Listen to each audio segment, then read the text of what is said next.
Hi everyone, it's Dan here from Flexxable, and today we're going to talk about how to land paper lead clients who will order 100 plus leads per day. Let's get stuck in.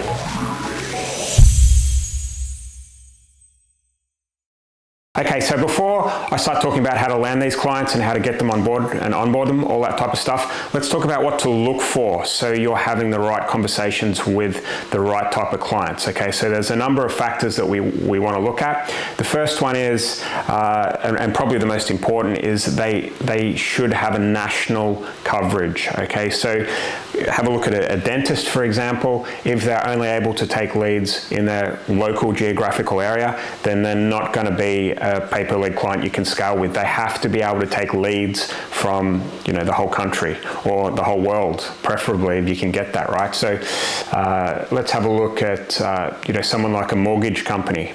Okay, so in the UK and in America, in Australia, most clients you deal with, most mortgage brokers can take leads from anywhere in the country, which means that there's no limit. You can run to big, broad audiences and advertise to millions and millions of people. And that's my first tip, okay? The next thing you want to look for is you want to make sure that the client has a sales team, okay? When you're having a conversation with the client on the phone, when you're selling to them, that's one of the questions you need to ask. How many people are working the leads? What does your team look like? What is your click lead to close ratio? All of these questions will give you a good idea as to whether or not the client has a sales team that's able to take volume, okay? It's a pretty obvious thing, but the warning sign is usually when a client just says, I'll take the leads by email and my receptionist can work them, or I'll get round to them when I can, type thing. And they're the type of clients that you don't want to work with. A lot of the times you're going to hear as well, and this is quite common, Dan, okay, we'll take as many leads as we can get for you, but let's just prove that with 10 leads to begin with, and then we'll build a team to be able to take those leads when we've got an ROI, okay? That's not what you want. You want a client that already has all of these pieces of the puzzle in place. They have the CRM, they have a call center, they have hungry closers. And if they have that, then you're good to go. The other thing you want to do is have a bit of a look around and a dig into their website, and if they're an established brand in their industry, and whether or not they're actually buying leads from other people, okay, or generating leads themselves. That's always a good sign. A lot of people that I speak to take this as a bad sign. Well, there's competition, okay? They've already got people that are supplying them leads. They don't want to buy more leads. That's absolute rubbish, okay? Most big clients do not want to have all their eggs in one basket. They might have a lead gen that's generating all of their leads from Facebook, for example. And if the Facebook accounts goes down, then this company is on their knees. They're gonna be in real trouble.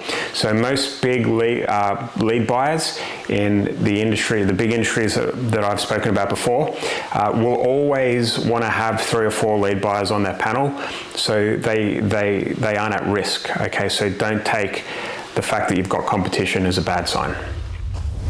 Okay, so now I want to talk about how to find these clients, okay? So there is a number of ways to do this, all right? And I think if you're smart and you have a serious agency, you really want to kind of tap into all of these different, pillars of client acquisition. Okay, so for the first one, when you're starting out and you haven't got a great budget, you want to be doing free stuff or close to free stuff. So for me, that is having an automated LinkedIn outreach system, which you can use, that sends the pay-per lead offer to these clients at scale in the industry that you want to work in. The next one is almost free, and that is direct mail. So if you are able to scrape a list of business owners in the industry that you're after and get their address, the way we do it in the UK is we're able to find the business on LinkedIn, take the name of the directors or whatever inside that business, go into HMRC's website, which is all public information, and find all of the directors of the company and their address of the business, and then you can send out a well-crafted direct mail piece to the client offering them pay-per lead, which is usually something different than what they have offered before. So it's a very strong offer, okay? And then of course there is just and this has worked for me in the past as well, just doing a Google search and finding the list of 20 different companies that are advertising in that space or have got an SEO presence, going to the contact form and reaching out with the offer, because most times people, if they haven't seen the pay per lead offer before, are going to raise their hand. This is something new that they haven't seen before. Okay, so it's an offer that converts, as opposed to trying to sell long retainer contracts with no upfront leads, with large upfront payments. It's just a completely different offer. Okay, so if you can get the pay per lead offer in front of these people, it works wonders. All right, and the last thing you want to look at, for me, for client acquisition is good old paid ads. All right, you want to be a pay per lead agency, but you don't want to spend money on ads, and that can be a problem for obvious reasons. Okay, so we've got some experience with this. In fact, I was on my Facebook group today with an Aussie guy who's running paid acquisition ads for clients. He's getting a lead for the mortgage space for, I think it was 19 Australian dollars per lead, and he's closing 1 in 3 leads, which means he's got a cost per client of around $60. I think it's probably going to rise a little bit to maybe $100, but they're insane numbers. Okay, if you can land a client for $100 of paid advertising, that is, you're going to scale your agency quickly, because there's only real 2 things you have to worry about. It's landing clients and then fulfilling leads for those clients. And if you can do both of those things, you're going to be off to the races. Okay, so yeah, three or 4 different ways. You know, you've got direct mail, you've got LinkedIn outreach, you've got just reaching out to people via Google search, and you've got paid ads. Okay, if you do all of those things in tandem and build this sales ecosystem, then you're going to be, you know, combined with a pay per lead offer, you're going to be in a place where you can really scale your agency fast. Okay. But you might be wondering, how do you get the clients that are after 100 plus leads per day? Okay, and it's not like you can wave a magic wand and speak to only these type of clients. Okay, what you'll find is it's like the Pareto Principle, the 80-20 rule.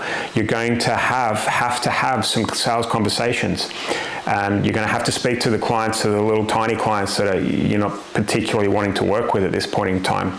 But what's going to happen as you have more conversations and develop relationships, and you also become much better in the industry that you're working in, people start talking. All right, clients will recommend you to other people, and you're going to start having conversations with clients, with big scale clients. Okay, and that's important to know, is that you've got to kiss a few frogs when you're starting. All right, it's not all about just finding these clients and having 100% success ratio. You've got to go through the motions and learn and grow, and before long you will be having those type of conversations, but be patient. Okay, so now you've figured out how to identify the type of clients you want, and now you've figured out how to find them. The next thing you want to do is figure out how to close them into your agency and get some money in the bank up front, preferably, and start delivering leads, which is a whole nother show. We've got plenty of videos on that type of stuff. Be sure to search the YouTube channel if that's what you want to do. But for now, I'm going to talk about the secret to closing these type of clients. All right. The first thing that you've got on your side is that you're running a performance-based model. Okay, you've got pay per lead in your back pocket, which is an offer that converts. 90% of the work that is done for you is the offer. Okay, you have to remember that. Okay, and when you're able to picture that in your head and have that in your back pocket going into sales conversations, it makes things a hell of a lot easier. There's no pressure on you, and the way that you want to approach these sales conversations is like a doctor's diagnosis. All right, you do not want to sell. You want to position yourself on the call as interviewing them to be able to work with you. And as soon as they sense that there's a change in dynamic, rather than you trying to sell to them, it becomes a hell of a lot easier to close them. Okay, so the questions that we asked before, have they got a CRM? Have they got national coverage? What does their sales team look like? What is their lead to close ratio? Have they bought leads before? Have they got other lead buyers? If they buy 100 leads, how many do they close? And what is their cost per acquisition?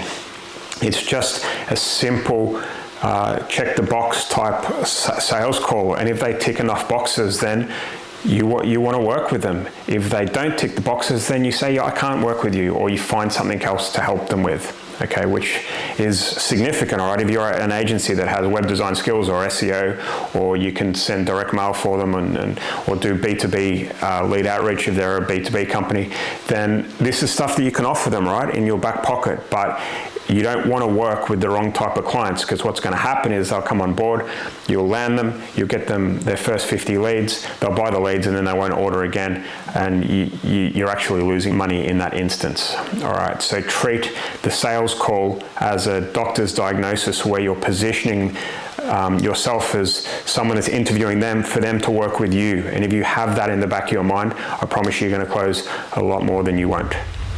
All right, so I hope you've enjoyed this video today. Please give us a like so we know to create more content like this. Also, in the comments section, if you've got any questions at all about the sales process, how to identify those big clients and how to land them, please comment below. There's also a pinned comment from us, which has got a case study where I explain how Agency L, one of my students who was working with retainer clients, completely replaced his agency income with one pay per lead client, and how he scaled to 6 figures per month.